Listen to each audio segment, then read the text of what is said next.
Welcome to the Clinical Pharmacist podcast, where we discuss interesting topics related to clinical pharmacists in general practice. My name's Runa. I'm your host. I'm the clinical lead of CPS and the training and development manager of Clinical Pharmacists Academy. We also have Mahmud, our co-host. My name is Mahmud Yusupov. I'm also a clinical pharmacist, independent prescriber. I'm the founder of Clinical Pharmacist Solutions, recruitment, training, and healthcare services provider that specializes in clinical pharmacists in GP surgeries. Thank you. So we have with us a clinical pharmacist who was actually one of the first PCN pharmacists in the country when the PCNs first formed. We have Danny Bartlett. Thank you for joining us. Welcome. And please introduce yourself. No problem. Hi, guys. So my name is Danny Bartlett. I'm the Senior Clinical Pharmacist in a PCN in coastal West Sussex. So as you alluded to, I was one of the first PCN pharmacists to get in the door when the PCNs formed in July 2019. Oh, lovely. Okay. So give us a little bit of background about yourself. When did you, qualify as a pharmacist, and how did you actually get into this role that you're currently in? So I qualified in 2013. So I've been qualified a little bit now. And I qualified as a community pharmacist initially, and did that for quite a few years, bit of locuming, bit of kind of relief managing, and then took a couple of branches and managed them myself. One of the branches was within a GP practice, and I basically, through word of mouth and kind of getting to know the partners and things like that, doing some clinical pieces of work with the practice, kind of like picking up on clinical points and like DOAC monitoring and things like that.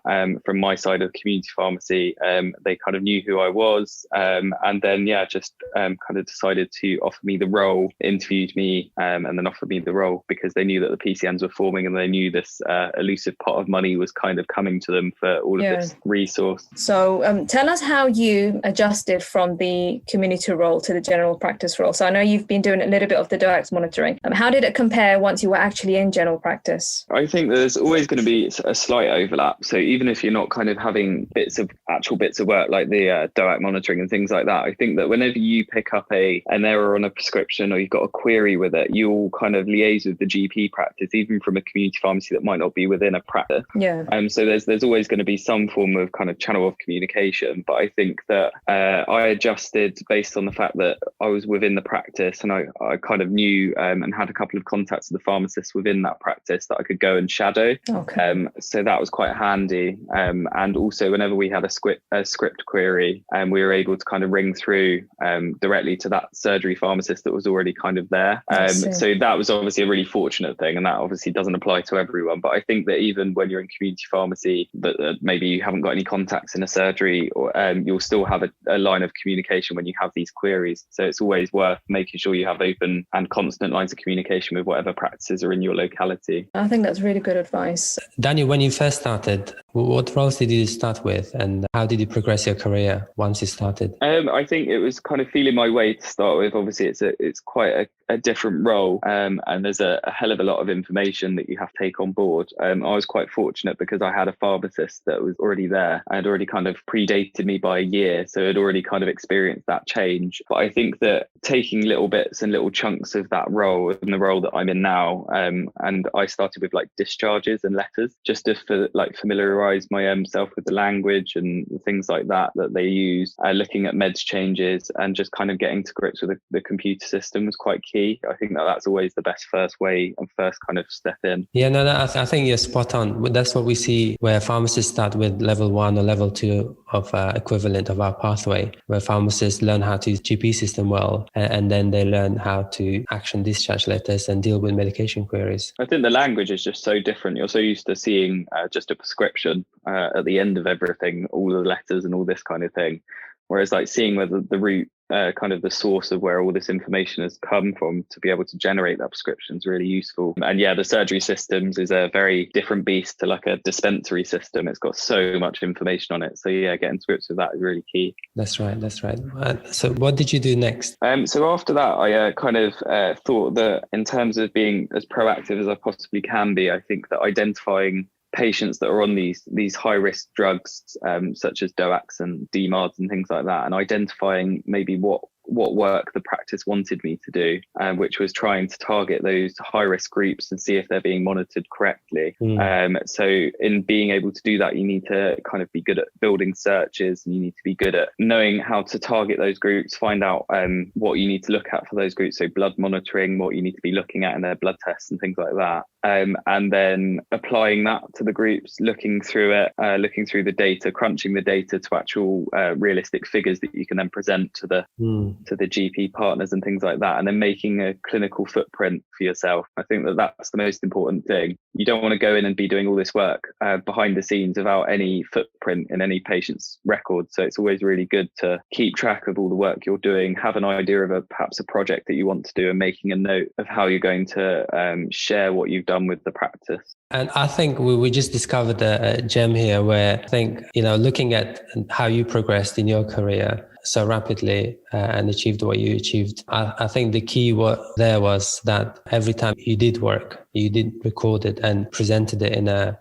audit, I guess. I think we have regular meetings in my PCN. So I sit on the board in my PCN as kind of like the prescribing lead. So regular board meetings and regular kind of lines of communication, open contact with, if there is something that filters down through the CCGs that we need to approach, or a topic like structured medication reviews, for example, which I'm sure we'll talk about in a bit. You need to be able to have an idea of what the partners in that practice want you to do within that realm. So being able to go to the meetings regularly and being able to present whatever bit of work you've been designated or you want to designate yourself is really handy. So I think my best advice is to make sure that you've got that platform to be able to kind of share what you're doing and what you want to do. But I think in your case, especially the fact that you were one of the first PCN pharmacists, because I think pharmacists, they do find that when they go into surgeries that haven't had a pharmacist before, usually, the GPs, the partners and the practice managers, they don't really know what the pharmacist can and can't do. Pharmacists don't know what they can and can't do. So it can be a little bit slow to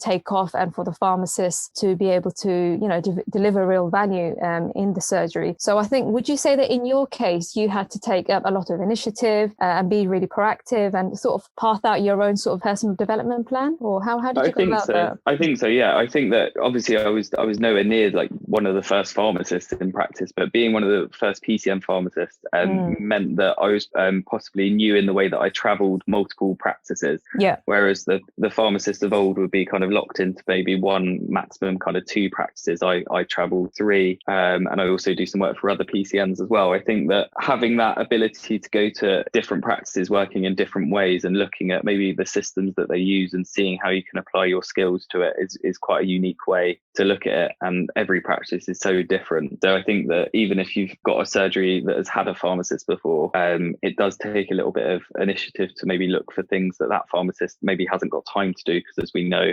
all 3 of us are very overworked undoubtedly, and given huge mountains of work, it's about looking at that work and prioritizing it. So I think that's the biggest thing, is looking at the work and stratifying it based on risk and need, knowing what you can approach first, knowing what the quick wins are, and knowing what big projects you might need to kind of plan a bit more time for. Yeah, and so just to touch on that, so how has your ability to take initiative and your organization skills and the fact that you were proactive in your development, how has that helped you to achieve what you have achieved in the last couple of years? You're the author of one of our training programs, Structured Medication Reviews. Tell us how you came about doing that, and what else have you achieved? So I think the structured medication reviews, whoever's listening doesn't really kind of know what they are. I think you'll probably hear a lot about them in this podcast, but they're just kind of more in-depth medication reviews, and the NHS long-term plan has identified pharmacists as like a key role to be able to deliver these extra medication reviews, more detailed reviews, and letting us kind of target the patients that really need these reviews. So patients that are on multiple meds and discharged from hospital recently, in care homes and all this kind of thing. So when I kind of heard and got wind from our CCG that was going to be a priority for our locality and in fact the country as a whole, I thought it would be a good idea to try and hit the ground running, identify those groups straight away and figure out the best way to approach it. So as I kind of alluded to before, stratifying the groups on risk. So my first group and my practices and PCN's first kind of target group was the care home resident. In the COVID climate had kind of been left by the wayside and obviously are on quite a lot of meds. So in kind of liaising finding with CPS and developing the program is just that making a program for maybe pharmacists that haven't tried targeting the really complicated groups before, and segmenting it and breaking it up into, look, these are the groups we need to target. How would you go about doing a review? What reviews I've done myself, and kind of some examples of deprescribing and things like that. So I think that by looking at the groups you need to target as a first port of call, I always say that's really important. Look at what your practice has. How many care homes do you have? How many patients on high risk drugs? How many patients generally are discharged from hospital? Look at your discharges coming in, and who do you think your practice are going to want you to target on the SMRs first? And it's just about coming up with a plan in your head. So I think that's how the training kind of came about. Obviously, I liaised with you guys about developing it. I'm really happy in kind of how it turned out, but I think it's really good and really useful if you haven't maybe done an SMR before, you're not really sure what an SMR is, and your practice is putting a bit of pressure on you to kind of look into it a bit further. Yeah, I mean, I think the SMR program has been really well received by the pharmacists who have taken it, and they've certainly found it very beneficial. I don't know if you've had much feedback your end as well. I know you do drop-in sessions for the pharmacists who've undertaken the course. Yeah, and we have like a WhatsApp chat as well. So after you've done the training, it's not kind of, you're not left in the wilderness. If you do have a query, I am able to kind of answer it if you've got it. And we have like a support group with that. So it's never a finished process. You're never going to know everything about clinical pharmacy and GP practice. I certainly don't. But I think having that support network, doing the training and trying to further your own learning and being a bit proactive with it is definitely appealing, not only to your practice, but your PCN as a whole, because you're going to be helping that practice, kind of moving that practice forward and targeting their at-risk group. Yeah, absolutely. I think, clinical pharmacy in general practice, it's an ever evolving role, isn't it? I mean, me personally, I feel like I've developed so much as a pharmacist, as a clinician, and just learning new things every day, which with every other review that I do, really. Danny, can you tell us what your typical day looks like now? Pre-COVID, it was a bit of a split day, because obviously no one wants to be doing the same thing all day. And I think that there's so many different roles, I guess, you can put yourself into in general practice. So my day would always start by looking at emails and looking at tasks. So tasks are just a way that surgeries communicate between you, the doctors, the nurses, and the other staff members. So I would always check on those. I think they're really important for blood tests that you've maybe looked at, and you want a receptionist to book in or let you know when they've come in. They're really handy for any communications with GP. So if you've got a dose query or you're thinking about changing a patient's meds and you want to bounce an idea off a GP, so I always check them first thing in the morning, and then they're always running in the background, so you're constantly kind of checking them throughout the day. And then what I have is I have like a triage list. So when, for example, if you were to call up your GP surgery and ask to speak to a doctor, you get put on an appointment list, but we have our own appointment list in my practice for pharmacists. So anything that someone rings up with a med query, or they want a medicines review, or they've had a side effect of their med, or they've just been discharged from hospital or anything like that, they'll come into my list and I'll ring them. So that's quite a big portion of my day is dealing with those patients that are rung up on the day. And then we have some chronic disease monitoring. So these are the patients that I book in myself. So the patients that I want to target, I've identified through what we mentioned through the SMR. And it could be anything from care home residents to patients on multiple opioids that I'm trying to kind of reduce, or I've already reduced and I'm checking in on, and things like that, hypertension clinics and all that kind of thing. And then also if I get a spare moment, I'm kind of going through any discharges and letters that have come through. I'm really fortunate to have some pharmacy technicians in my practices. So they help screen the discharges and the letters first. So it's a first Swiss cheese model, if you like. If they can't solve it, it comes to me. And then after that, generally, I try and get on and do some PCN kind of proactive work. So that'll be anything from auditing to presenting ideas, or any kind of meetings with clinical pharmacists in my area, making sure they're all right. And I've got a kind of a mentoring role within the CCG. Sometimes that I have a chance to check in with the pharmacists in the area. So that's pre-COVID. Post-COVID is pretty much, or during COVID rather, is essentially still doing the tasks, still doing the discharges, still having appointments with the meds queries and the day-to-day and things like that. But any extra time that I have, unfortunately, is taken up by giving the COVID vaccination. So me and the other pharmacists are helping with that, and consenting patients and jabbing and all that kind of thing. Yes. And how are you finding all of that? It's fine. It's fiddly. It's nice. Obviously, it's quite a momentous thing to be part of. Yeah. But it's just, I think the key is it's fantastic that it's being rolled out in primary care, although I think it would be better served in ECU huge vaccination centres. It's good that we're doing a part, but we have to remember that there is a day-to-day to remember, to think about in the back of our minds, and all the time that there's 2 pharmacists committed to that process. Your day-to-day is running behind, so your discharges aren't getting checked as regularly, your tasks are falling behind slightly. So that's quite a balancing act, but we've hit the sweet spot, I think, at the moment. I think the first couple of weeks were a bit teething issues, but we're there now. Danny, I know your articles have been featured in Pharmaceutical Journal and Chemist and Druggist. Looking ahead, where do you see yourself in the next couple of years?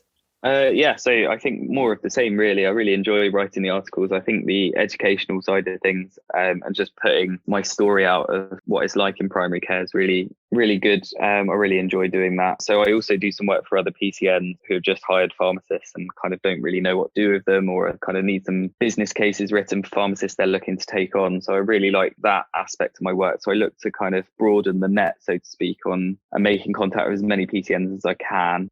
Obviously carrying on my clinical work that I do within my PCN as well is really important. I'm a prescriber as well, so just kind of forwarding my knowledge to be able to, I have like an expertise in elderly care and like the Parkinson's side of things, but I'd like to broaden the net of that as well and just expand on my knowledge as much as possible. Also, I recently put myself forward as a nominee to be a PDA union representative for the Southeast. So that was only a really recent thing. I think I nominated myself a couple of weeks ago, and the vote will start early February. So that's something quite good. I think getting a seat at the table of primary care and general practice, and making sure that everyone's aware of what we do and the roles and responsibilities we can have and should have, really, and making sure that we get all of the right resources kind of put our way as pharmacists is really important. Yeah, absolutely. Fantastic. I'll definitely be looking out for that. Thank you. So lastly, what advice would you give to other pharmacists who would like to transition into the general practice sector? I think just having an idea of the practices around you. So if you're a community pharmacist, whether you're a manager, a locum or a relief or whatever, I think having an idea